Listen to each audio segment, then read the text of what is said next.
Aneshka Orakova existía en un mundo de susurros silenciosos y el aroma de papel envejecido. Su reino era el archivo, un espacio subterráneo en la sucursal de Praga del conglomerado de Fayez al-Sadik, donde el aire tenía el peso de los siglos y el único sonido era el murmullo constante de los sistemas de control de humedad. Para el mundo de arriba era casi invisible, una figura reducida a una función, a una etiqueta en la puerta, archivista principal. Detrás de los gruesos cristales de sus gafas, sus ojos, del color de un anciano desvaído, seguían las líneas de las grietas en los manuscritos medievales, con una ternura que nunca mostraba a las personas. Su cabello rubio ceniza, siempre recogido en un moño severo, era como una declaración, un escudo que la protegía de la atención innecesaria. Era el espíritu de ese lugar, la guardiana de artefactos destinados a un hombre que nunca había conocido. Sus dedos, delgados y manchados de tinta, se deslizaban sobre la textura de mapas, antiguos y cartas frágiles, sintiendo bajo las yemas historias de amor, guerra y traición. Esas historias eran su única escapatoria.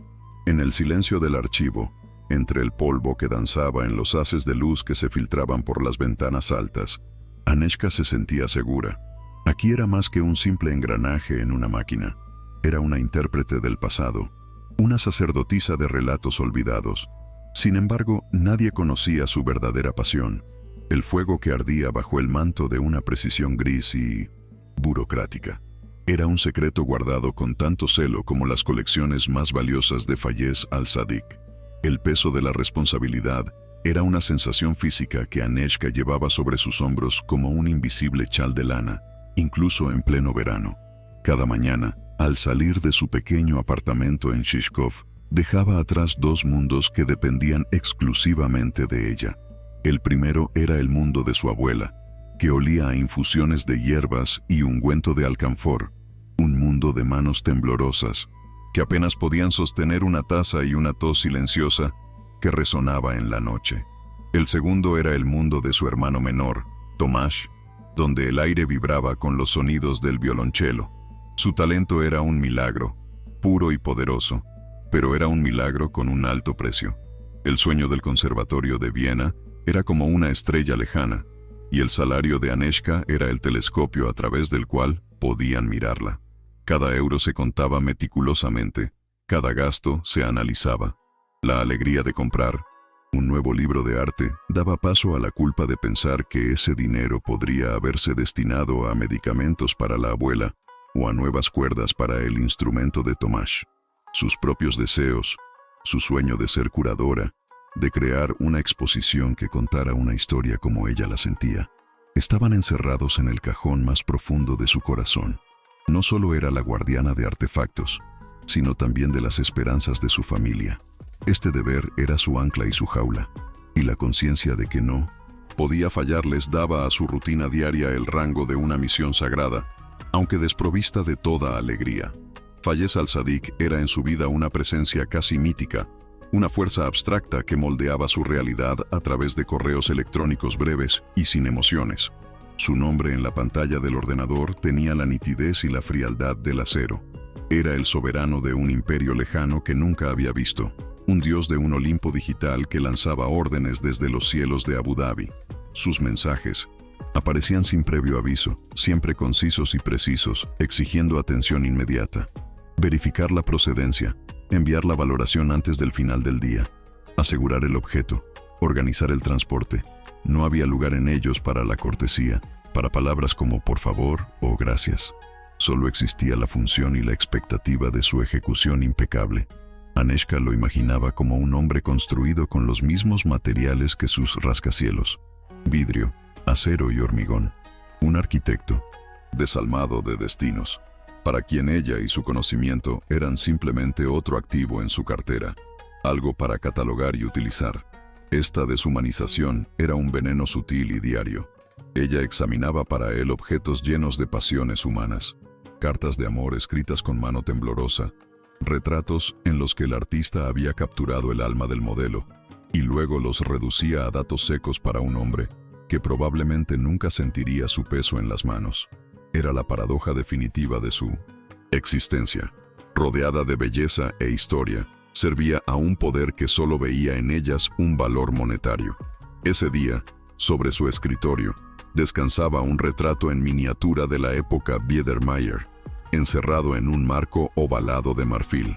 Representaba a una joven de ojos melancólicos y labios curvados en una sonrisa apenas perceptible. La pintura estaba agrietada, formando una delicada red, un mapa del tiempo sobre su pálida tez. Aneeshka, inclinándose sobre él con una lupa, sentía una conexión casi física con esta figura anónima de hace 200 años. ¿Quién era ella? ¿Amaba? ¿A qué le temía? Estas preguntas pulsaban en su cabeza, exigiendo respuestas que no podía incluir en el informe oficial. Para Fayez al-Sadiq, solo importaba la autenticidad del pigmento, el valor del marco y el nombre del artista. Para Aneeshka, importaba el latido de un corazón congelado en el tiempo. Era en momentos como ese, cuando su sueño reprimido estallaba con nueva fuerza. Se imaginó una exposición entera, dedicada a los retratos en miniatura, titulada Susurros en marfil. Los colocaría en vitrinas tenuemente iluminadas, con una delicada luz puntual que resaltara cada detalle. Junto a cada miniatura, no solo pondría los datos históricos, sino también un breve fragmento poético, un intento de adivinar la historia que se escondía detrás del rostro pintado. Quería que los visitantes sintieran lo mismo que ella, un vínculo íntimo con el pasado, el eco de la vida de otro ser humano. Esta visión era tan vívida y dolorosa en su inaccesibilidad que Aneeshka tuvo que cerrar los ojos. Era una fantasía, un lujo que no podía permitirse, otro tesoro encerrado en el archivo de su propia alma. La noticia de la llegada de Fayez al-Sadiq a Praga no llegó en forma de un comunicado oficial, sino más bien como un sutil cambio de presión en la atmósfera de la oficina. Comenzó con una serie de llamadas nerviosas desde la central, con una febril organización de documentos que llevaban meses intactos. De repente, cada detalle cobró importancia, desde la limpieza de los cristales de las ventanas hasta la forma en que se contestaban los teléfonos. El dios invisible iba a descender a la tierra, y su esperada llegada sumió en pánico a sus acólitos locales. Aneeshka observaba todo desde su silencioso santuario, sintiendo una creciente inquietud. Su presencia en la misma ciudad, a solo unos kilómetros de distancia, era como el presagio de una tormenta. Rompía el acuerdo invisible que le permitía funcionar. Él era un concepto lejano, y ella, su silenciosa herramienta. La proximidad física destruía esa ilusión, obligándola a enfrentarse al hecho de que su trabajo, su vida, estaba en manos de un hombre de carne y hueso. Se preguntaba si él siquiera sabía de su existencia, si conocía su nombre, o si para él era solo una línea en la nómina. Ese pensamiento era humillante. Se sentía como un conservador de museo que de repente se entera de que el dueño de la colección viene a contar personalmente sus tesoros, y ella misma es uno de ellos, una pieza polvorienta en una vitrina con la etiqueta eficiencia. Este miedo era irracional, lo sabía, pero no podía reprimirlo. Algo estaba a punto de cambiar. La convocatoria llegó al final del día, cuando la luz tras las ventanas del archivo había adquirido el color del oro viejo. No fue una llamada telefónica, ni siquiera una petición personal transmitida por un asistente. Fue un correo electrónico, frío e impersonal como todos los anteriores. Pero su contenido hizo que el corazón de Aneeshka comenzara a latir fuerte e irregularmente, golpeando sus costillas como un pájaro asustado. El asunto del mensaje decía: instrucciones, evento nocturno. Dentro, solo había dos frases. Acompañará al señor al-Sadiq durante el baile del patrimonio de esta noche en el Palacio de Lobkovich. Se le espera en la entrada principal a las 20:00. Debajo, en un párrafo brutalmente corto, se definía su papel. Debía servir como fuente de información histórica sobre el palacio y sus colecciones, respondiendo a las posibles preguntas de los invitados y del propio señor al-Sadiq. Era una orden, no una invitación. No había ni rastro de una pregunta sobre su disponibilidad o su deseo. Se le informaba de su destino para esa noche de la misma manera en que se le informaba de la necesidad de catalogar una nueva adquisición. Se quedó inmóvil, mirando las letras que brillaban en la pantalla, y el silencio del archivo se volvió ensordecedor. Sentía sobre ella las miradas de cientos de pares de ojos de retratos y manuscritos, testigos silenciosos de su repentina expulsión del papel de observadora para ser arrojada al escenario, justo en el centro de los focos que había evitado toda su vida. La primera ola que la inundó no fue de miedo, sino de pura y gélida humillación. Todos sus años de arduo trabajo, su doctorado, sus publicaciones en revistas académicas de nicho, toda su identidad de experta cuidadosamente construida, todo había sido barrido por un solo gesto arrogante. No había sido invitada como una huésped, no se le había pedido una consulta como especialista, había sido convocada como una asistente de lujo, una enciclopedia andante vestida con un traje de noche, un complemento para su imagen, tan funcional como unos gemelos de diamantes. Y entonces, su mirada cayó en la postdata, añadida al final del correo, como si fuera una ocurrencia tardía. Asumo que es capaz de encontrar algo presentable para vestir en esta ocasión. Esas dos palabras, algo presentable, la golpearon con la fuerza de un golpe físico. Era una evaluación despiadada y fría de toda su persona, su estilo, su vida. Empleada gris, ratón de archivo. Escuchaba estos epítetos no pronunciados resonando en su cabeza. Él no solo había ordenado su presencia, sino que había asumido de antemano su inadecuación. Sintió un rubor caliente de vergüenza subir por sus mejillas, seguido inmediatamente por una ola de ira silenciosa y petrificada. Esta ira era diferente a todo lo que había sentido antes. No era impetuosa y ruidosa, sino fría y pesada como el plomo.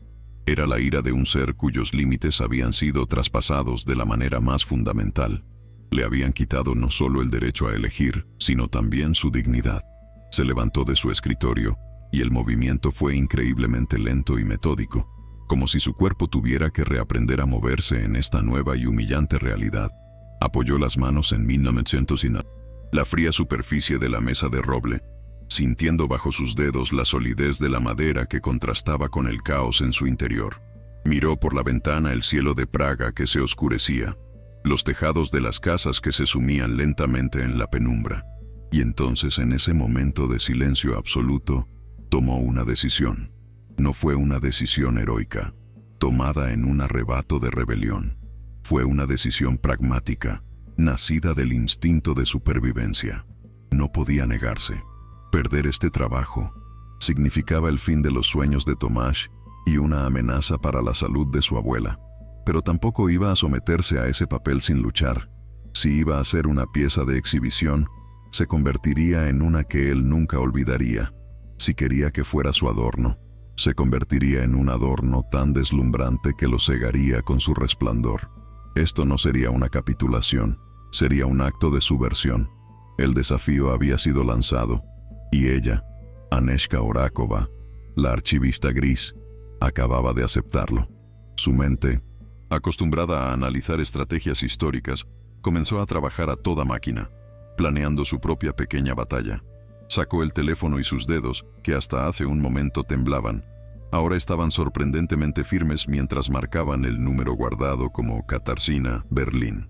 La voz de Katarzyna al otro lado de la línea era exactamente como la recordaba de sus años de universidad, llena de energía, ligeramente ronca por los cigarrillos e interrumpida por los sonidos de su taller de 1901.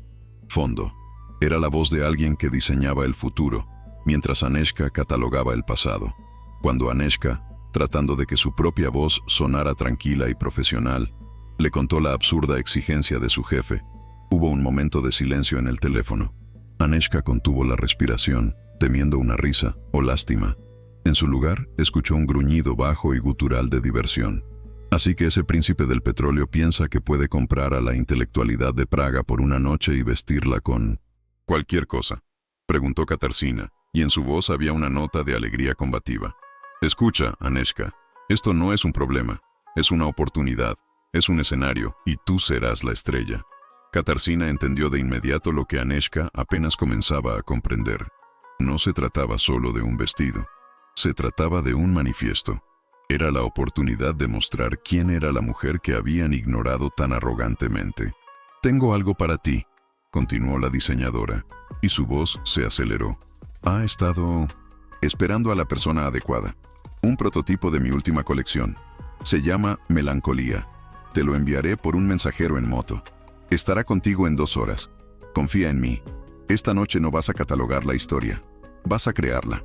Tras colgar, Aneska abrió la aplicación de su banco.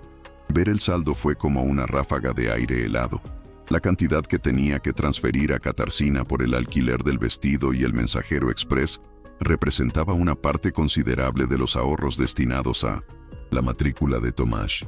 Dudó por un momento, sintiendo una punzada de pánico. Cada céntimo en esa cuenta era fruto de sus sacrificios, horas extras, renunciar a las vacaciones, comidas sencillas.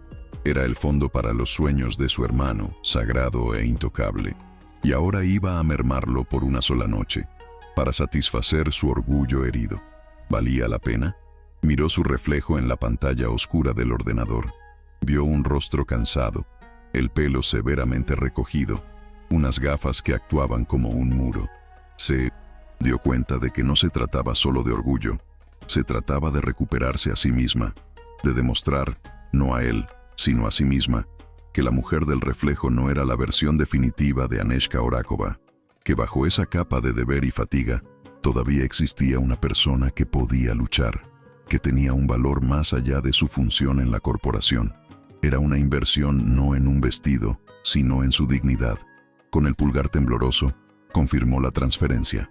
El dinero desapareció de la cuenta, pero en su lugar apareció algo nuevo.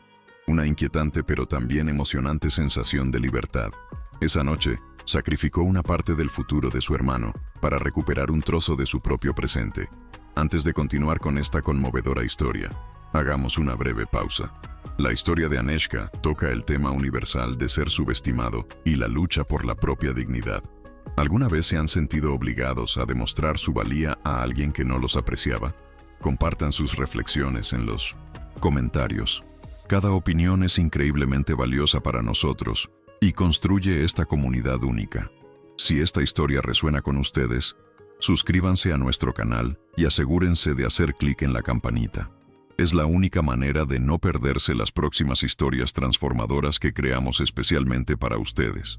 Les aseguro que vale la pena quedarse con nosotros hasta el final. La forma en que Aneska entrará en el palacio y mirará a los ojos a Fayez es un momento que no olvidarán. 2 horas después, el agudo e insistente sonido del intercomunicador irrumpió en el silencio de su apartamento. El mensajero en moto, una figura vestida de cuero negro y con un casco que parecía un visitante de otro mundo más dinámico, le entregó una caja grande y rectangular envuelta en papel negro mate. Era sorprendentemente ligera, como si dentro hubiera una promesa en lugar de un objeto material. Cuando cerró la puerta, se quedó inmóvil por un momento, apretando el paquete contra su pecho, sintiendo cómo su corazón golpeaba contra el cartón. Desempacarlo fue un ritual. Rasgó suavemente el papel y sus dedos encontraron la superficie lisa y fría de una caja de satén. Dentro, envuelto en capas de papel de seda que susurraban como hojas de otoño, yacía el vestido. No era simplemente un vestido, era una medianoche líquida, una tela del color de la tinta más profunda que parecía absorber la luz. Katarzyna lo había llamado melancolía, y Aneska entendió de inmediato por qué.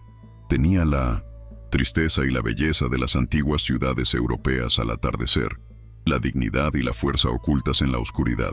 La tela era un pesado y fluido satén de seda que al tacto se sentía como agua fresca.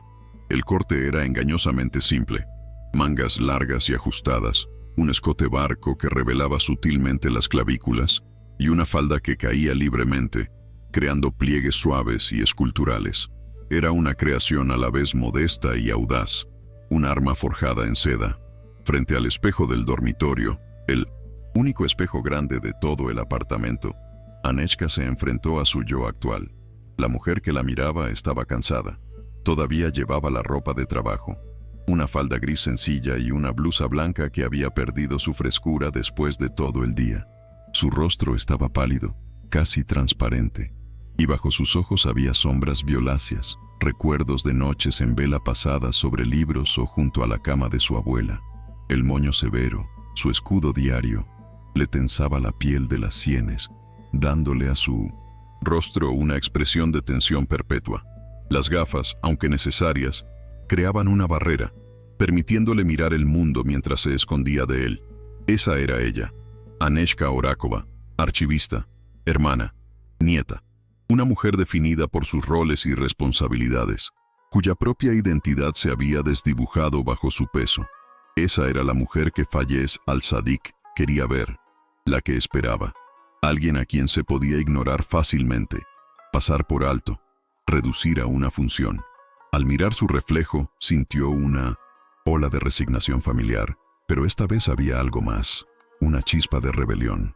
Esa mujer en el espejo no era toda la verdad sobre ella, era solo una fachada, una fortaleza construida por necesidad, y esa noche, los muros de esa fortaleza iban a caer. Esa última y larga mirada a su antiguo yo fue una forma de despedida, una promesa silenciosa de que no permitiría que esa versión de sí misma fuera la única que se recordara. La metamorfosis comenzó con un gesto casi simbólico. Llevó las manos a la nuca y se quitó las horquillas que sujetaban su cabello en un agarre de hierro. Una a una, cayeron sobre el tocador con un silencioso tintineo metálico. Cuando quitó la última horquilla, su cabello cayó sobre sus hombros en una cascada de rubio ceniza, pesado y sorprendentemente largo. Era como una energía reprimida que finalmente había sido liberada. Durante años lo había ocultado, considerándolo demasiado frívolo, demasiado llamativo. Ahora lo peinó con los dedos, sintiendo su suavidad y vida. En lugar de alisarlo, usó un rizador para crear ondas suaves y naturales que enmarcaban su rostro, suavizando sus rasgos y añadiéndole una calidez que tanto le faltaba. Luego llegó el momento del maquillaje, un arte que no había practicado desde sus tiempos de estudiante. Sus manos estaban firmes, como si recordaran instintivamente cada movimiento. Una base ligera unificó el tono de su piel, un toque de rubor avivó sus mejillas. Dedicó la mayor parte de la atención a sus ojos. Usó sombras, en tonos marrones y dorados para resaltar su color asiano, y una fina línea de delineador negro le dio a su mirada profundidad y misterio. En los labios aplicó un labial color cereza madura, un acento audaz que era una silenciosa declaración de guerra. No era una máscara, era una revelación.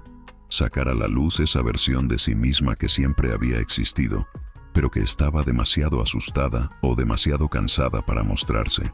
Ponerse el vestido fue como sumergirse en agua fresca y profunda. El satén de seda se deslizó por su piel con la caricia de un amante, pesado y lujoso. En el momento en que la tela cayó en su lugar, sintió como toda su postura cambiaba. Sus hombros se enderezaron solos, su espalda se irguió y su cabeza se elevó un poco más. El vestido no era un disfraz. Era una segunda piel que parecía corregir años de encorvarse bajo el peso de las responsabilidades y la invisibilidad. El corte simple pero genial de Katarzyna se ceñía perfectamente a su cintura y luego se derramaba hacia abajo, moviéndose con cada paso con una gracia fluida. Las mangas largas cubrían sus brazos, dándole un aire de elegancia escultural, pero el profundo color tinta prometía una pasión oculta. Era una creación llena de contradicciones, modesta pero sensual, simple pero infinitamente compleja en su efecto. De pie con él en medio de su pequeña habitación, se sintió como un personaje de uno de los retratos que tan meticulosamente catalogaba. Una mujer con una historia, con un misterio. En los ojos, digna de atención. El vestido no ocultaba su verdadero yo. Al contrario, le daba el valor para mostrarlo por fin. Era su armadura para la batalla que se avecinaba. Un escudo tejido de seda y orgullo que la protegería de las flechas de la arrogancia y el desprecio. Cuando volvió a mirarse en el espejo, por un momento no reconoció a la mujer que vio. Ya no era la archivista gris y cansada. En el reflejo había una figura de una dignidad serena, casi regia. Las ondas de su cabello suavizaban la dureza de sus pómulos y el maquillaje había convertido sus ojos en los centros hipnóticos de su rostro. El vestido, en su oscura majestuosidad, le daba a su silueta una fluidez y elegancia que nunca había sospechado tener. Era ella, pero era la versión que solo había visto en sueños. La curadora de su propio destino, una mujer segura de su conocimiento y su valor. Una sombra de miedo cruzó su corazón. ¿Sería capaz de soportar este papel? ¿No era esta imagen un fraude que sería desenmascarado a la primera palabra? Al primer gesto incierto, pero entonces su mirada se endureció. No, no era un fraude. Era una recuperación. Todos los elementos de esta mujer siempre habían estado dentro de ella. La inteligencia, la pasión, la sensibilidad, la fuerza. Simplemente habían estado cubiertos por una capa de polvo y de ver. Esta noche era como un cuidadoso trabajo de restauración, eliminando la pátina del tiempo para revelar la obra de arte original y brillante. Se enderezó, y la mujer en el espejo hizo lo mismo. En sus ojos había el mismo destello, una mezcla de temor y determinación. Por primera vez en años, Aneshka no quiso apartar la vista de su reflejo. Lo miraba con creciente fascinación, como a una amiga perdida hace mucho tiempo que finalmente había regresado a casa. Cuando salió del dormitorio, el silencio se apoderó de la pequeña sala de estar. Su abuela, sentada en su sillón favorito, levantó la vista de su labor y sus manos temblorosas se detuvieron. Sus ojos, azules y desvaídos, se abrieron de par en par, y en su rostro arrugado se dibujó una expresión de puro asombro, que al poco tiempo se transformó en una sonrisa tierna y llena de amor. «Aneshka, hija mía», susurró, y en su voz temblaba una nota de orgullo y nostalgia, como si no solo viera a su nieta, sino también el eco de la mujer que ella misma había sido. Tomás, que acababa de interrumpir su práctica, apoyó el violonchelo en la pared y se levantó. Su reacción fue diferente. Fue el shock de un artista que de repente descubre la belleza donde no la esperaba. Miró a su hermana como si la viera por primera vez, no como la cuidadora y proveedora, sino como una mujer. La recorrió con la mirada, analizando cada detalle, desde su cabello ondulado hasta la forma en que el vestido se ceñía a su silueta. Finalmente, con una seriedad muy característica de su alma de artista, dijo en voz baja: «Pareces una reina de alguna leyenda olvidada, Aneshka». Esa simple frase, desprovista de afectación, significó para ella más que 1000 cumplidos elaborados. En los ojos de su familia vio la confirmación que necesitaba. No era una impostora disfrazada, era ella misma, plenamente visible y apreciada. Ese momento de amor y aceptación fue el último elemento de su armadura, el más fuerte, porque estaba tejido con los lazos que daban sentido a todos sus sacrificios. El viaje en taxi por la Praga nocturna fue como un viaje a través de un sueño, la ciudad que conocía de memoria, que había recorrido miles de veces a toda prisa de camino al trabajo o a la farmacia, ahora se veía diferente. Las luces de las farolas se reflejaban en el pavimento húmedo por la lluvia reciente, creando estelas doradas y plateadas. El puente de Carlos a lo lejos era como una joya arrojada sobre el terciopelo negro del Moldava. Sentada en el asiento trasero, con las manos entrelazadas en el regazo, sentía una disonancia surrealista. Su mente, por costumbre, comenzó a repasar datos históricos sobre el palacio de 1900 Lobkovich, fechas de construcción, nombres de arquitectos, el destino de la colección de arte. Era su mecanismo de defensa, un intento de anclarse en el mundo conocido del saber frente al mundo desconocido del poder y el lujo. Pero bajo esa capa de datos, su corazón latía al ritmo de una creciente ansiedad. ¿Qué diría cuando lo encontrara? ¿Cómo se comportaría? ¿Le temblaría la voz? Se imaginó su rostro, que solo conocía por las fotos de las revistas de negocios. Rasgos afilados, ojos oscuros y penetrantes, y una expresión que parecía decir que estaba eternamente insatisfecho. Era como un depredador, y ella estaba entrando voluntariamente en su territorio. Con cada metro que la acercaba a su destino, sentía que la confianza en sí misma, tan cuidadosamente construida frente al espejo, comenzaba a resquebrajarse. Estaba preparada para la batalla, pero ahora, en ese taxi silencioso y anónimo, empezaba a temer haber olvidado cómo luchar.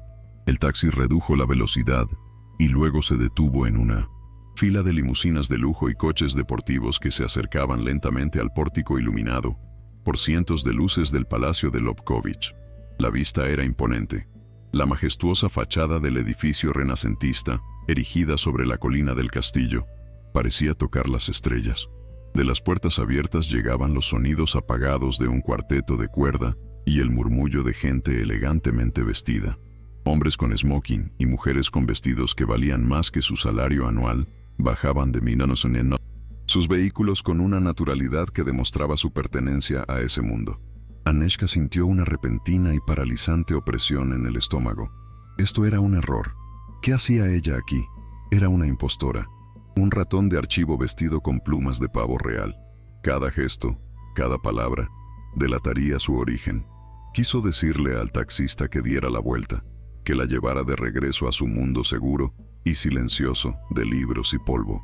Su mano se aferró al pequeño bolso de terciopelo, el único accesorio que tenía. Sintió bajo sus dedos el borde duro de su teléfono. Pensó en el rostro de Tomás, lleno de orgullo, en las lágrimas en los ojos de su abuela, en la fría arrogancia del correo electrónico de Fayez al-Sadiq. Y entonces, el miedo comenzó a dar paso a esa familiar y fría ira que se había convertido en su nuevo combustible. No había venido hasta aquí para huir. Cuando el portero abrió la puerta del taxi, salió con una gracia fluida que la sorprendió a sí misma. El aire fresco de septiembre envolvió sus hombros desnudos, pero no sintió un escalofrío. En cambio, sintió una extraña e intensa concentración. Ignorando las miradas de los otros invitados, se dirigió hacia la monumental escalera que conducía a la entrada. Cada paso era meditado y consciente. El sonido de sus tacones sobre los escalones de piedra era el único que escuchaba, un golpeteo rítmico y silencioso que marcaba su entrada en escena. Caminaba erguida, con la cabeza alta, mirando directamente hacia las grandes puertas, talladas de las que provenía la música. Ya no era Aneshka Orakova la que se preocupaba por el alquiler y las facturas. En ese momento, con ese vestido, en esas escaleras, era la encarnación de la historia que tanto amaba, la dama misteriosa de un retrato, un personaje de ópera, la heroína de una novela. Sabía que en el momento en que cruzara el umbral, todo cambiaría. Ya no podría volver a su vida silenciosa e invisible. Este era su Rubicón. Cuando llegó a lo alto de la escalera y se detuvo, bajo el resplandor que emanaba del vestíbulo, respiró hondo por última vez, sintiendo en sus pulmones el olor a cera, a perfume y al gran mundo. Y luego, con la dignidad que se había ganado con años de sacrificio, cruzó el umbral. Fayez al-Sadiq estaba de pie justo en la entrada, a la sombra de una gran columna de mármol, con el rostro convertido en una máscara de irritación apenas disimulada. Ella llegaba tarde. Miraba su reloj de platino Patek Philippe con la impaciencia de un hombre que no está acostumbrado a esperar a nadie. Su mirada recorría a los invitados que llegaban con una mezcla de aburrimiento y desdén, clasificándolos mentalmente según su estatus y utilidad. Su velada, tan cuidadosamente planeada, se había visto alterada por el capricho de una mujer, y ahora tenía que depender de una empleada de segunda para llenar el vacío. Fue entonces cuando la vio. Al principio, era solo una silueta en la puerta, recortada contra la oscuridad de la noche. Una mujer con un vestido de tinta que se movía con una gracia hipnótica. Su ojo entrenado apreció de inmediato la calidad de la creación y la elegancia de su postura. Probablemente otra aristócrata europea o la esposa de algún industrial. Pero cuando entró en el círculo de luz de la lámpara de araña de cristal, algo en su rostro, en la forma en que levantó la barbilla, le resultó familiar. Frunció el ceño, tratando de ubicarla en su archivo mental de personas influyentes. Y entonces sus miradas se cruzaron. En sus ojos de anciano, ahora libres de la barrera de las gafas, vio un destello de inteligencia y algo más. Una furia fría apenas contenida. En ese momento, su cerebro conectó los hechos con una claridad impactante. Las ondas del cabello, los rasgos delicados, hasta ahora ocultos. Era ella, la archivista, la empleada gris. Fayez se quedó inmóvil, y su máscara de arrogancia se resquebrajó, revelando un asombro puro e impoluto. La mujer a la que había convocado como una herramienta, había llegado como una obra de arte. Cuando se acercó, Fayez recuperó el control y su asombro se ocultó tras la familiar máscara de fría arrogancia. Era un mecanismo de defensa, el reflejo de un hombre que odiaba ser sorprendido. En lugar de un saludo, sus primeras palabras fueron una acusación silenciosa y aguda. «Llegas tarde». Su voz era grave, vibrando con una irritación apenas contenida. Era un intento de restaurar el orden, de empujarla de nuevo a su papel de subordinada que había fallado. Aneshka se detuvo a una Distancia segura, no tan cerca como para sentirse acorralada, pero lo suficiente para que su conversación fuera privada. No bajó la mirada. Le miró directamente a los ojos y sus iris de anciano estaban tranquilos e impenetrables. El tráfico en el puente de la Legión era impredecible, señora Al-Sadiq. A veces, hasta los planes más precisos deben ceder ante la realidad. Su voz era serena, melódica, desprovista de cualquier sombra de miedo o sumisión. Usó el mismo tono objetivo que empleaba en sus informes. Pero en este contexto, en este escenario, su calma era un acto de rebelión. No se disculpó, no se excusó, constató un hecho. Se midieron con la mirada por un momento, y la tensión entre ellos era casi palpable. Él, acostumbrado a que su presencia intimidara, se encontró con una resistencia inesperada y silenciosa.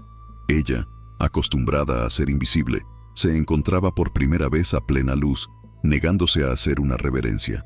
Con un gesto de cabeza, le indicó que lo siguiera y la condujo al salón de baile principal. El impacto en los sentidos fue casi físico.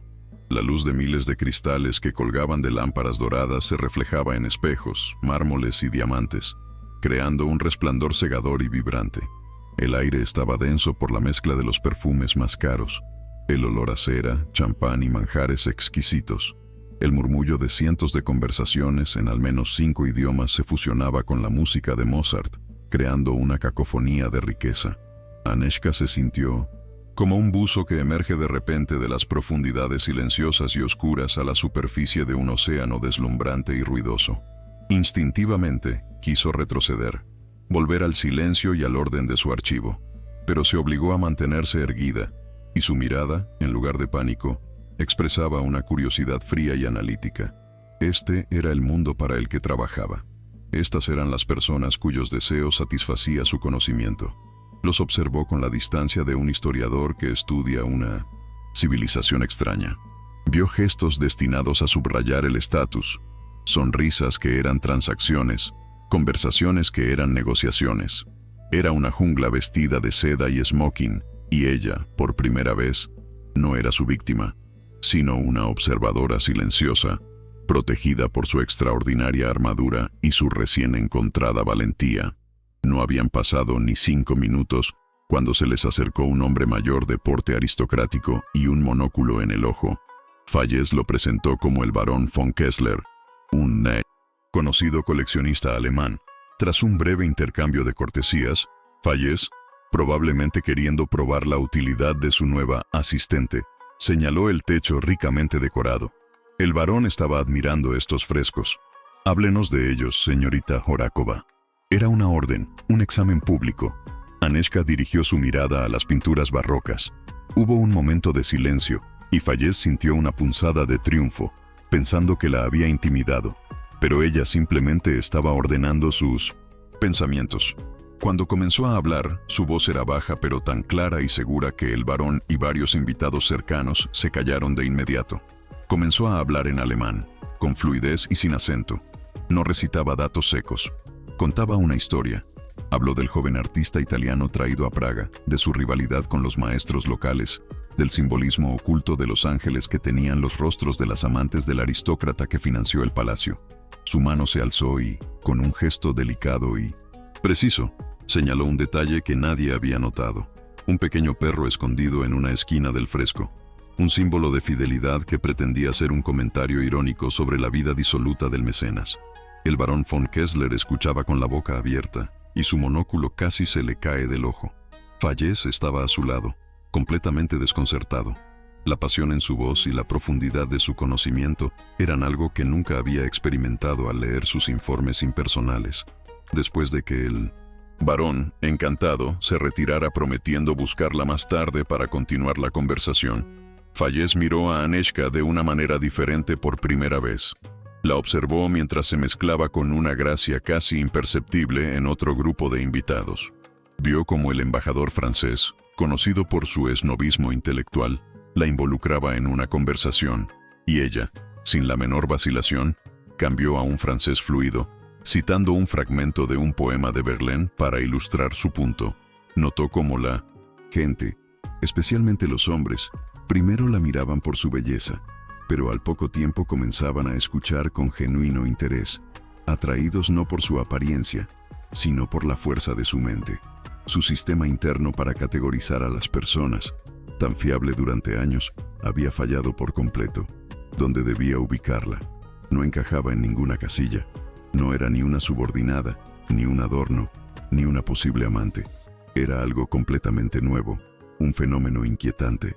Sintió una creciente irritación por haberse equivocado tan fundamentalmente al juzgar a alguien que había trabajado para él durante años.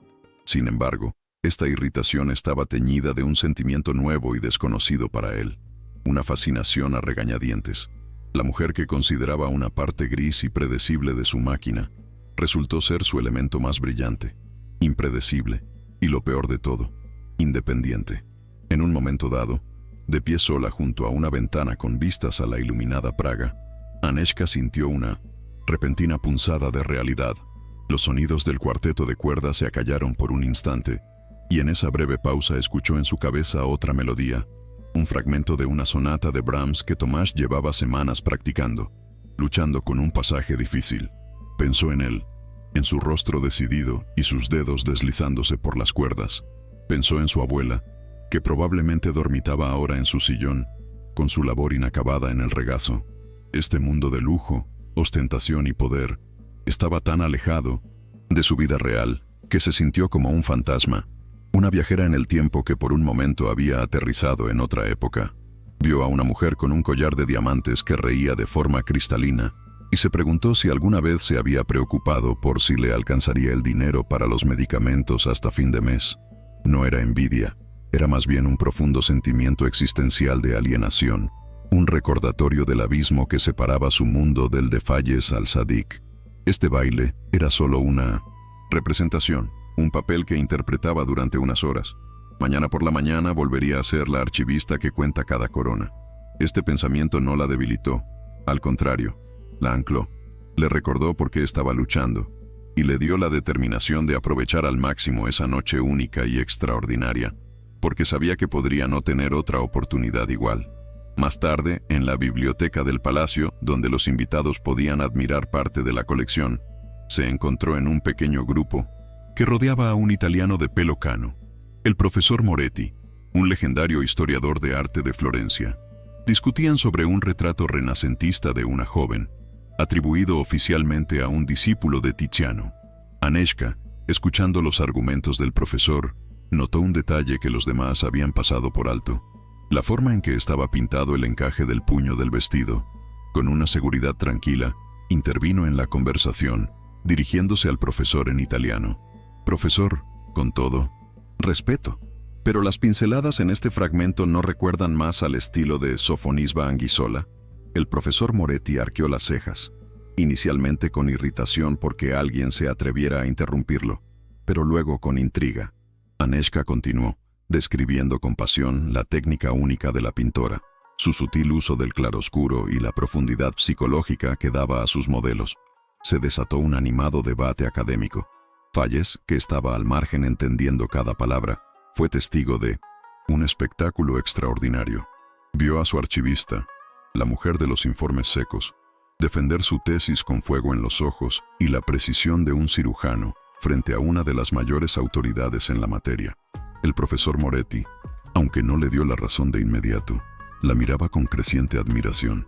Fayez sintió por primera vez en su vida algo parecido al orgullo por un empleado, pero era un sentimiento complicado e inquietante, porque sabía que no había tenido absolutamente ninguna participación en la creación de ese genio. Él solo lo poseía, sin apreciar su valor. Finalmente, encontró la oportunidad de llevarla a un lado, con el pretexto de ofrecerle una copa de champán que, de todos modos, no bebió. Su actitud era una mezcla de curiosidad y un intento de recuperar el control. Se apoyó en la barandilla de la terraza, y sus ojos oscuros examinaron su rostro bajo la fría luz de la luna. «Debo admitir, señorita Orakova, que no era consciente de que mi archivo ocultara talentos tan versátiles». Su voz era suave, pero en la palabra versátiles había una nota de ironía, como si sus competencias fueran una especie de truco de circo que acababa de descubrir. Anežka aceptó la copa, pero no se la llevó a los labios.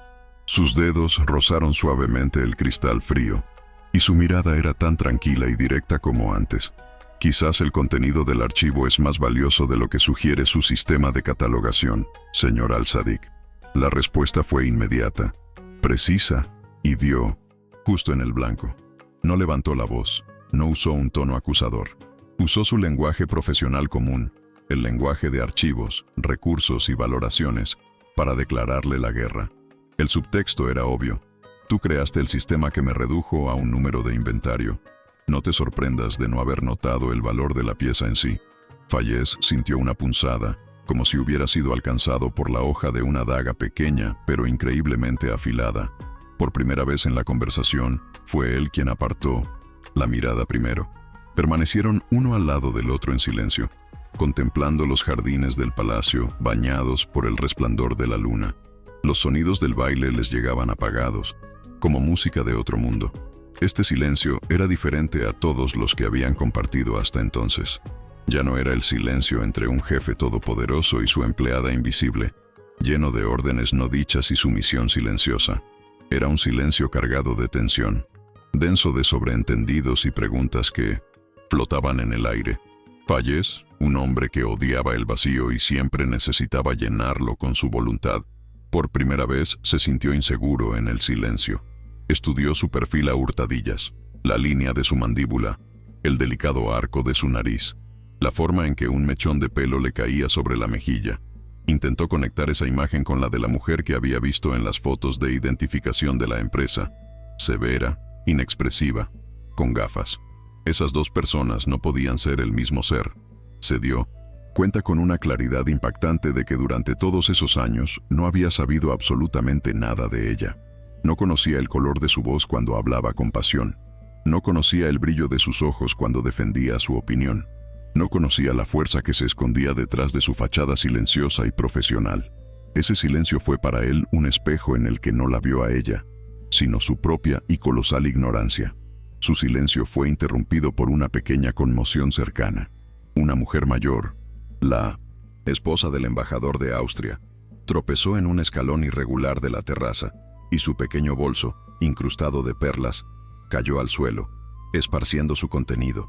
Antes de que nadie pudiera reaccionar, antes de que los guardias de seguridad o los camareros se movieran para ayudar, Aneshka ya estaba a su lado. Lo hizo instintivamente, con una gracia y preocupación naturales. Se arrodilló sobre una rodilla, sin importarle su costoso vestido, y comenzó a recoger los objetos esparcidos, tranquilizando a la mujer avergonzada con una voz baja y suave. Cuando la ayudó a levantarse, sonrió cálidamente, y en esa sonrisa no había ni una pizca de artificialidad o cálculo. Fayez observó toda la escena con el rostro inmóvil. En su mundo, la ayuda era o una transacción o una demostración de poder. La gente ayudaba a los demás para obtener algo, gratitud, conexiones, un sentimiento de superioridad. Sin embargo, el gesto de Aneshka fue puro, desprovisto de cualquier agenda oculta. Fue un simple y humano reflejo de empatía. Este pequeño incidente lo golpeó más fuerte que todas sus exhibiciones intelectuales. Reveló otra capa de su carácter que su mente analítica no podía clasificar. Su fuerza no residía solo en su intelecto, sino también en su humanidad, algo que él mismo había considerado hacía mucho tiempo un lujo innecesario. Cuando regresaron al salón principal, Fayez miraba a Aneshka con ojos completamente diferentes. Ya no era una herramienta que había superado espectacularmente sus expectativas. No era un enigma que intentaba resolver. Se había convertido en algo mucho más peligroso, un activo valioso sobre el que estaba perdiendo el control. Vio la forma en que la gente la miraba. Escuchó los susurros de admiración a su paso. Comprendió que su impulsiva y cruel decisión de traerla aquí había sido un error estratégico de consecuencias inimaginables. En lugar de confirmar su poder, había exhibido sin querer la joya más preciosa de su imperio, cuyo valor él mismo no había apreciado. El sentimiento que nacía en él ya no era solo irritación o fascinación, era un miedo frío y desagradable, una sensación que no había experimentado en años. El miedo del poseedor que se da cuenta de que su tesoro más valioso no está encerrado en una caja fuerte, sino que está expuesto libremente, al alcance de cualquiera que pueda ver su verdadero valor. Y en esa sala, llena de tiburones de los negocios y la cultura, de personas que habían hecho fortunas, descubriendo talentos subestimados. Sintió que había muchos que en ese mismo momento miraban a Aneshka con un deseo mucho más peligroso que la simple admiración. Su miedo apenas había tenido tiempo de cristalizarse cuando adoptó una forma concreta y aterradoramente elegante. A través de la multitud, con la gracia de un depredador que se siente absolutamente seguro en su territorio, caminaba Antoine Dubois, el magnate francés de los bienes de lujo, coleccionista de arte y el único hombre en el mundo que Fayez al-Sadiq consideraba un rival a su altura. Dubois era su antítesis. Donde Fayez era fuerza bruta y cálculo frío, Dubois era finura, encanto y una intuición letal. Su rivalidad era legendaria. Habían librado guerras en subastas de arte, en la bolsa y en las salas de juntas. Fayez sintió que sus músculos se tensaban. Esperaba que Dubois se acercara a él para intercambiar algunas cortesías burlonas. Pero el francés ni siquiera lo miró. Su mirada, aguda y analítica, estaba fija en un solo objetivo. Con una sonrisa que no llegaba a sus ojos, Antoine Dubois se dirigió directamente hacia Aneshka. Ese simple acto fue una bofetada pública, una declaración de que en esa sala había algo, o alguien, más interesante que el propio Fayez al-Sadiq. Fayez se quedó paralizado, observando cómo su mayor enemigo se acercaba a su mayor tesoro recién descubierto, mientras una sensación de catástrofe inminente le oprimía la garganta como una cuerda de seda. Señorita Orakova, si no me equivoco, la voz de Antoine Dubois era como terciopelo, suave y precisa. Hizo una ligera inclinación, un gesto lleno de un respeto anticuado, que en este mundo moderno era una declaración en sí misma. Perdone mi audacia, pero he sido testigo de su fascinante discusión con el profesor Moretti. Es raro encontrar tal erudición combinada con tanta pasión. Su cumplido fue una jugada maestra. Se refirió a su intelecto, no a su belleza, reconociéndola de inmediato como una interlocutora a su altura. Aneshka, aunque internamente tensa, respondió con una serenidad que ella misma admiraba. Le agradeció en voz baja, y su postura expresaba una distancia profesional. Dubois no se desanimó por su reserva. Continuó, y sus ojos brillaban con intriga. Su argumento sobre la pincelada de Anguissola no solo fue valiente, sino brillantemente justificado. Ha obligado a un viejo maestro a reconsiderar los dogmas, y eso, créame, es un arte en sí mismo. La trataba con la atención que merecía, con el respeto que nunca había recibido del hombre que le pagaba el sueldo. En ese breve intercambio, Dubois había construido un puente, mientras que Fayez, durante años, había levantado un muro a su alrededor. Fayez observaba la escena desde unos metros de distancia, atrapado en una trampa social. No podía acercarse e interrumpir sin parecer un energúmeno celoso.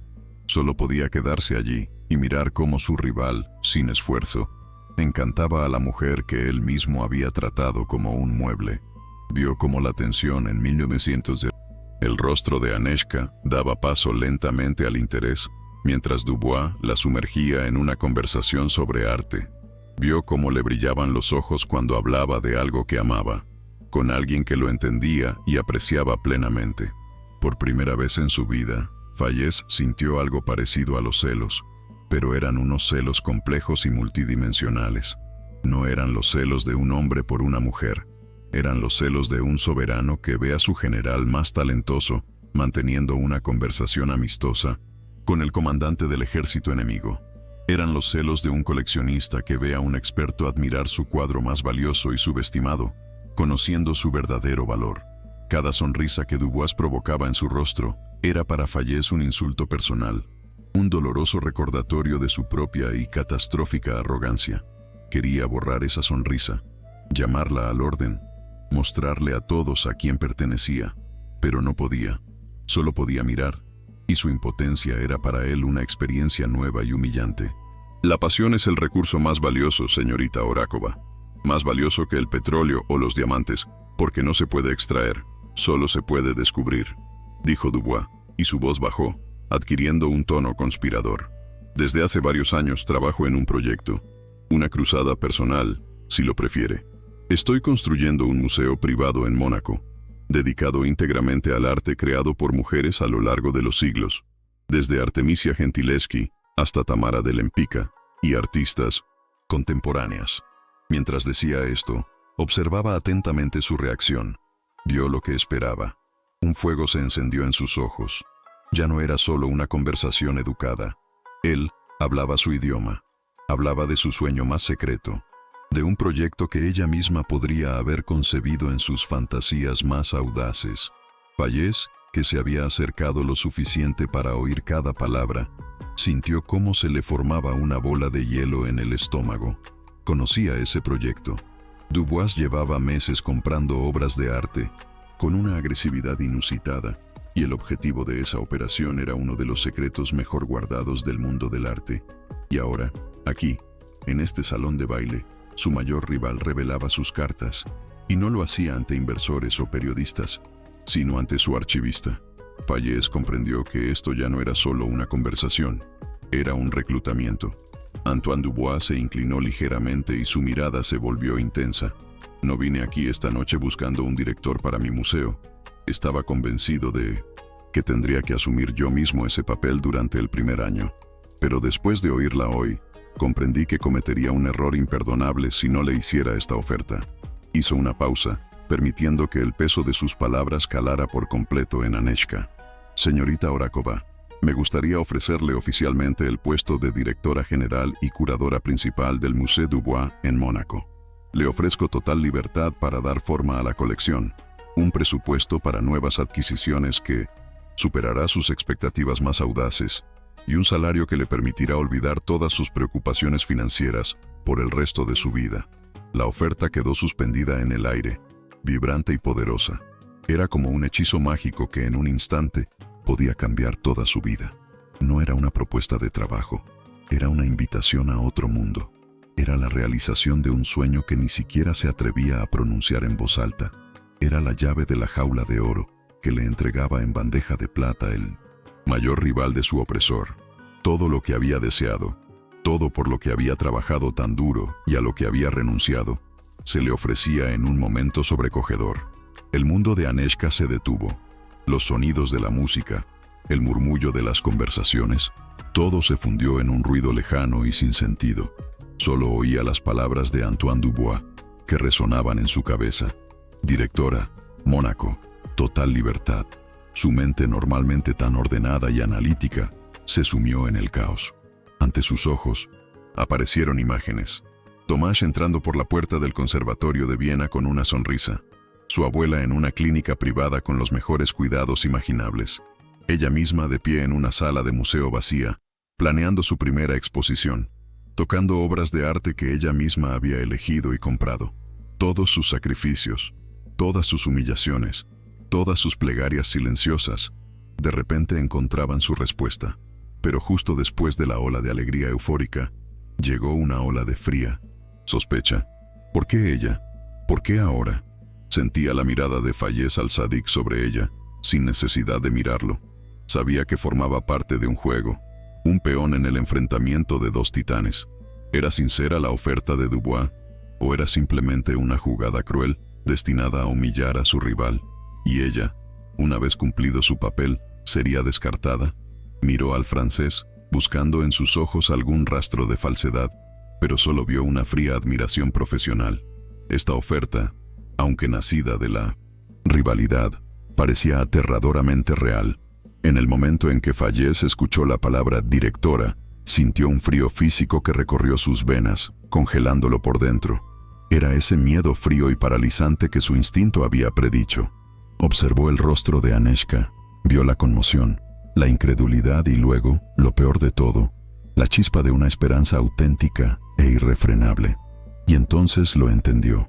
Había perdido. Su propia y ciega arrogancia lo había acorralado en un rincón sin salida.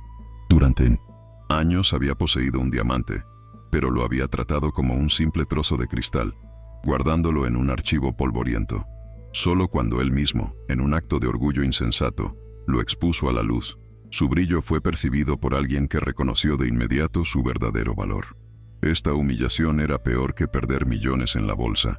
Era una derrota pública. La prueba de que su juicio, su mayor arma, le había fallado de la manera más espectacular. Su mayor rival no solo pretendía robarle su recurso más valioso, sino que lo hacía en su propia fiesta, ante sus ojos, usando como armas el respeto y el reconocimiento, precisamente lo que él le había negado. Fayez sintió una ola de pánico tan intensa que por un momento le faltó el aire. El imperio que había construido sobre el control absoluto y la anticipación de cada movimiento se tambaleaba ahora por una mujer silenciosa de cuya existencia apenas era consciente el día anterior. El instinto tomó el control. Fayez no podía quedarse de brazos cruzados. Dio 2 pasos rápidos que acortaron la distancia entre ellos y se paró justo al lado de Aneshka. Su movimiento fue repentino y agresivo, invadiendo el espacio íntimo de su conversación con Dubois. Puso una mano en su hombro, y el gesto, aparentemente protector, era en realidad un acto de apropiación desesperada. Sus dedos se cerraron sobre la delicada tela de su vestido, y ella sintió su fuerza como un estigma. Su voz, cuando habló, era suave como la seda, pero bajo esa superficie se escondía el acero. Dubois, aprecio tu interés en mis empleados, pero me temo que estás perdiendo el tiempo. Miró al francés con desdén, intentando recuperar el dominio. La señorita Orakova es una pieza clave en varios proyectos de suma importancia para Al-Sadiq Enterprises. Su futuro en mi organización ya está planeado y es extremadamente prometedor. No está disponible. Hablaba de ella como si no estuviera presente, como un recurso estratégico, un peón en un tablero de ajedrez que no pensaba ceder. Era la jugada de un hombre acorralado, arrogante, posesiva y en última instancia condenada al fracaso. No intentó convencerla, intentó intimidarla y cerrar la discusión, negándole una vez más el derecho a tener su propia voz. Antoine Dubois ni siquiera se inmutó. En su rostro apareció una sonrisa apenas perceptible y burlona. Miró la mano de Fayez apretada en el hombro de Aneshka y luego desvió la vista hacia el rostro de su rival. Fayez, querido amigo, no sabía que tu empresa había vuelto a las prácticas feudales, dijo con una cortesía gélida. Le estaba haciendo una oferta a una especialista excepcional, no negociando las condiciones de liberación de un siervo, pero quizás me equivoque. Luego se dirigió directamente a Aneshka, ignorando por completo a Fayez como si fuera invisible. Por supuesto, señorita Orakova, la decisión es exclusivamente suya. Esas palabras fueron como un guante arrojado.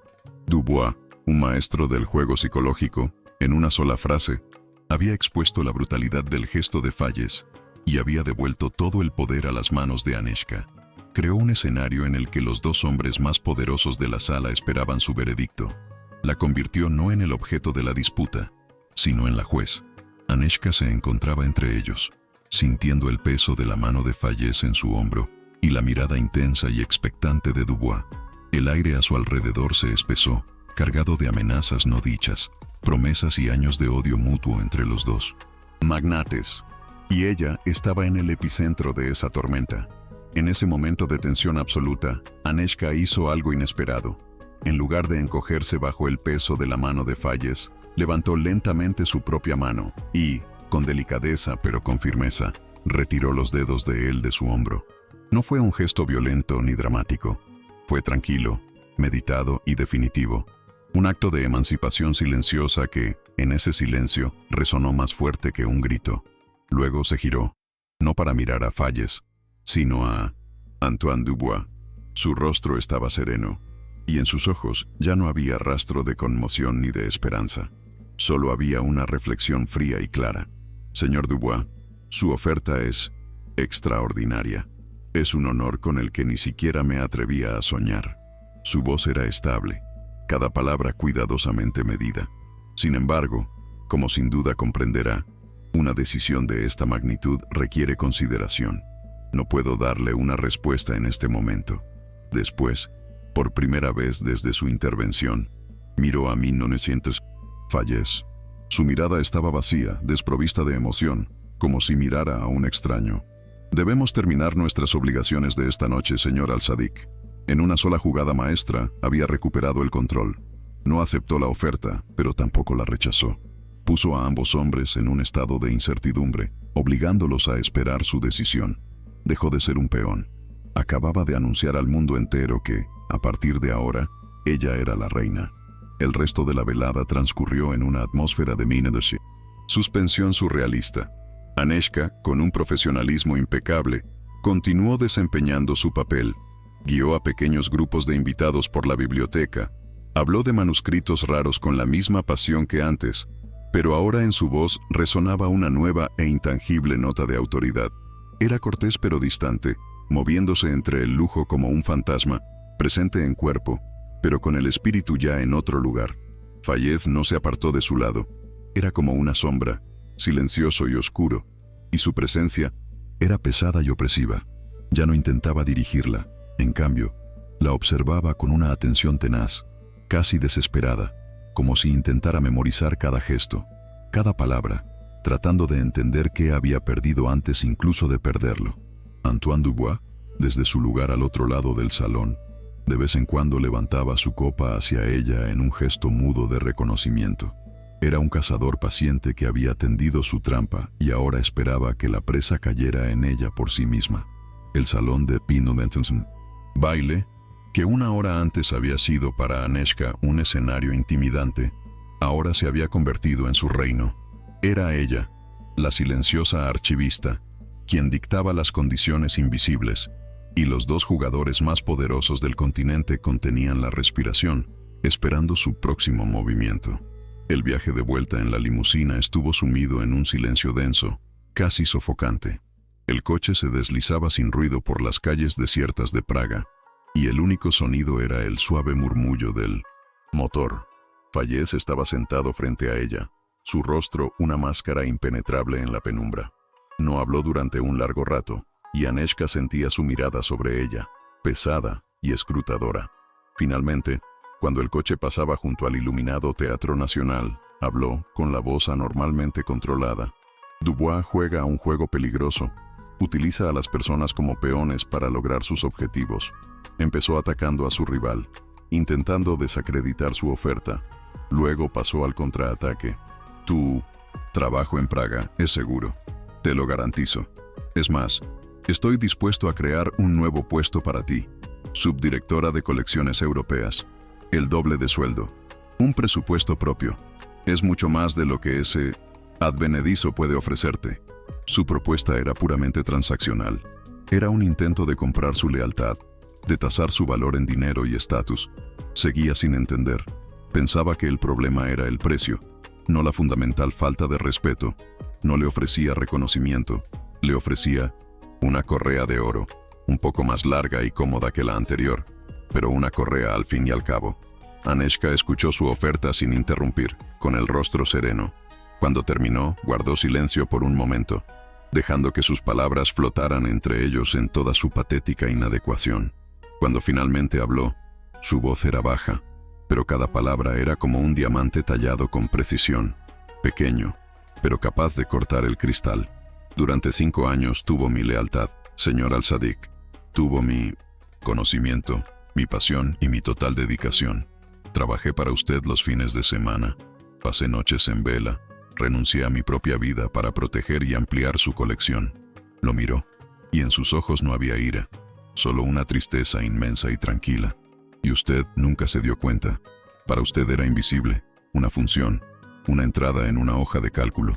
El señor Dubois, su rival, a quien usted odia, vio más en una hora que usted en todos estos años. No es una cuestión de dinero o de puesto. Nunca lo fue. Se trata de valor. Él lo vio y usted no. Y esa es la única diferencia que importa. Sus palabras no eran una acusación. Eran la constatación de un hecho. El epitafio de su relación profesional, escrito con una sinceridad brutal y desprovista de emoción. En ese momento, dejó de ser su empleada. Se convirtió en el espejo en el que él vio todo su fracaso. La limusina se detuvo frente a su edificio de apartamentos en Žižkov.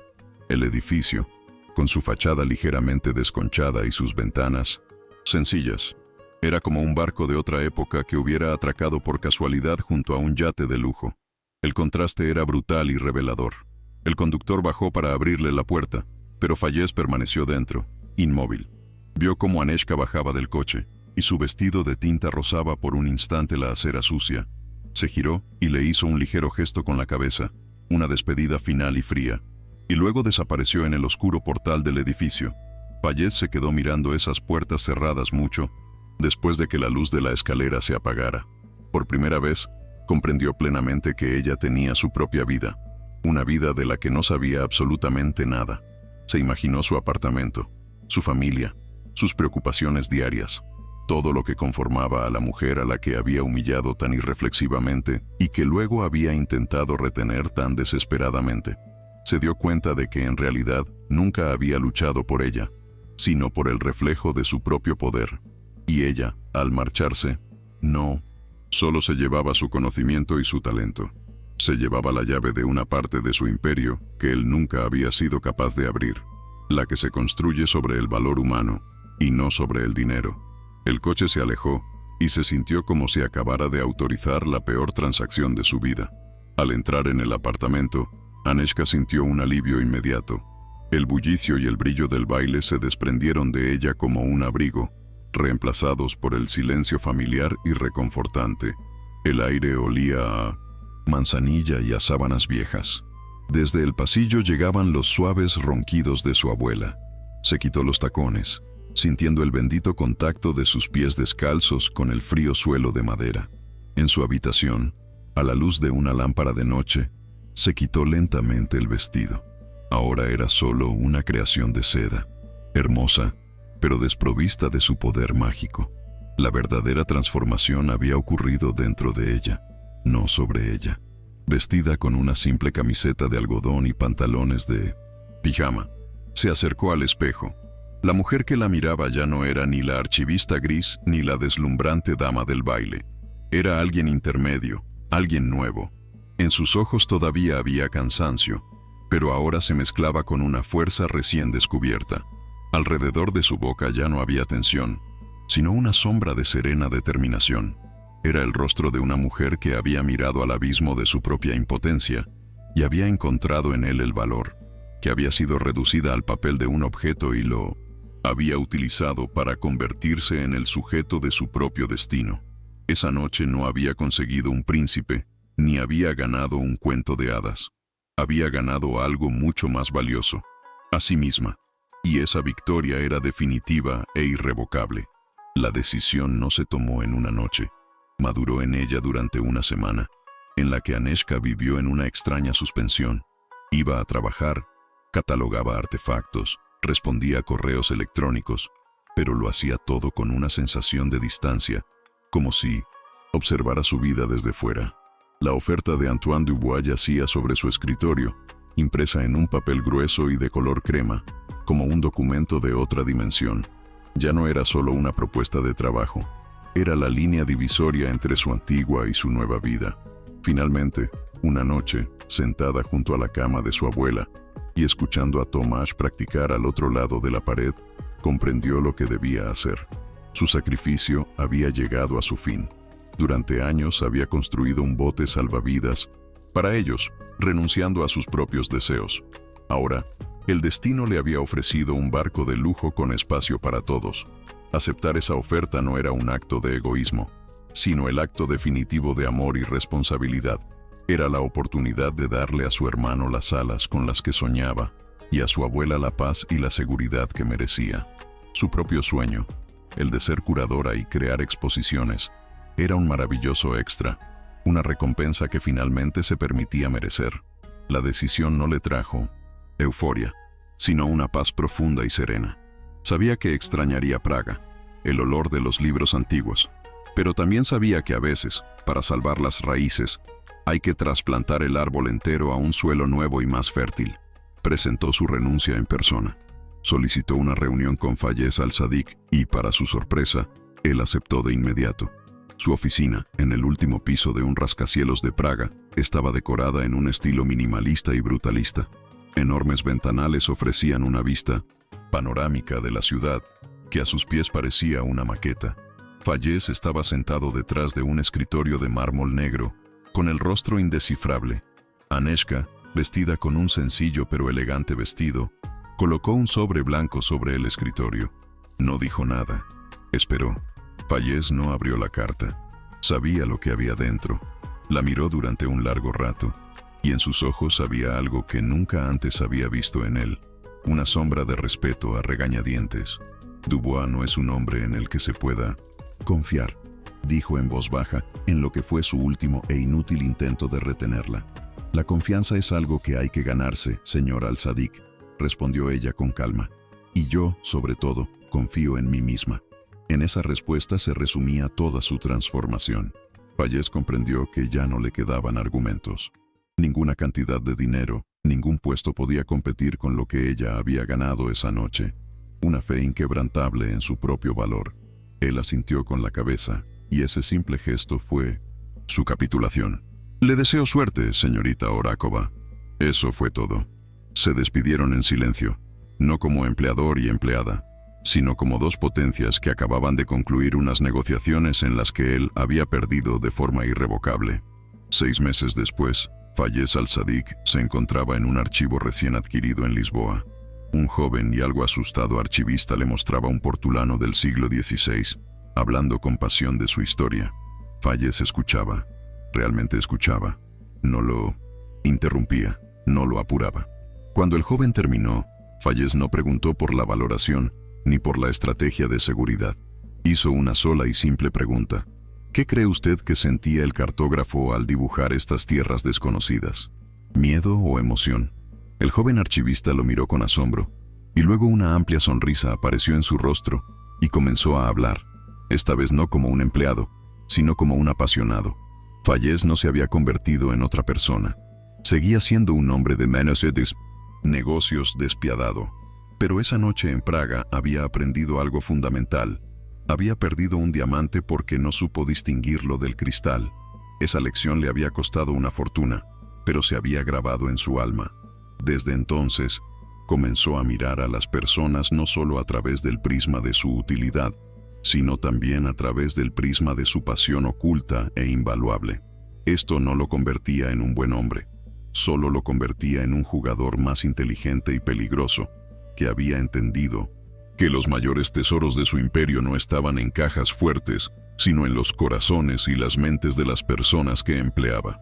El sol de Mónaco entraba por los grandes ventanales del Musée du Bois, que iban del suelo al techo, iluminando la sala donde Aneshka supervisaba la colocación de un retrato de Elisabeth Vigée-Lebrun. Vestida con un traje de lino, con el pelo cayéndole libremente sobre los hombros, se movía entre su equipo con confianza y calidez. Estaba en su elemento. Sobre su escritorio había una fotografía de un sonriente Tomás, posando con su violonchelo frente al edificio de la Academia de Viena. Al lado, una postal de su abuela, que escribía que en la nueva y lujosa residencia de ancianos con vistas al mar, se sentía como si estuviera de vacaciones. Aneshka había logrado todo lo que había soñado, libertad para ella y seguridad para sus seres queridos. Y sin embargo, a veces, a altas horas de la noche, cuando estaba en el balcón de su apartamento mirando el mar, extraño y brillante, sentía una punzada de anhelo. Extrañaba el olor de las calles de Praga después de la lluvia, el sabor del pan de la panadería de la esquina, el peso de un libro antiguo en sus manos. Comprendió que ninguna jaula es de oro sin una razón. Su libertad tenía un precio, y era la nostalgia, el recuerdo agridulce de un hogar al que nunca volvería del todo. Era una forma de felicidad madura y compleja, pagada con una pérdida, pero por ello aún más real y valiosa. No todas las jaulas están hechas de hierro. A veces, el material de construcción es el deber, el sentimiento de culpa y un amor silencioso e ilimitado. Sus paredes son invisibles, pero pueden sujetar con más fuerza que los barrotes de acero. Aneshka vivió en una jaula así durante años, creyendo que el sacrificio era la única llave que poseía. Pero la verdadera llave que abrió la cerradura no fue la fuerza ni la rebelión, sino la repentina y cegadora conciencia de su propio valor, reflejado en los ojos de otra persona. Esa única noche en Praga, comprendió que su conocimiento no era solo una herramienta, y su pasión no era una debilidad, eran su fuerza. Y esa simple verdad le dio el valor para exigirle a la vida más que solo seguridad, para exigir la libertad que merecía plenamente. Su historia no es un cuento de Cenicienta, es la historia de una revolución silenciosa que tiene lugar en el alma de una persona cuando finalmente entiende que nadie tiene derecho a ponerle precio. Gracias por acompañar a 1900 Aneshka en su viaje hasta el final. Historias como esta nos recuerdan que nuestra verdadera fuerza y valor a menudo se esconden en el silencio, esperando el momento adecuado para revelarse. Si esta historia los ha conmovido, por favor, dejen un me gusta en este video. Es una señal importante para nosotros de que estas historias humanas y profundas resuenan con ustedes y ayudan a otros a descubrir este refugio narrativo. Para no perderse más relatos que conmueven el alma e invitan a la reflexión, suscríbanse a nuestro canal. El viaje no tiene por qué terminar aquí. Ahora mismo, en el lado izquierdo de la pantalla, aparece otra historia igualmente cautivadora. Hagan clic en ella y dejen que los transporte a otro mundo, lleno de emociones, dilemas y personajes inolvidables. Nos vemos pronto.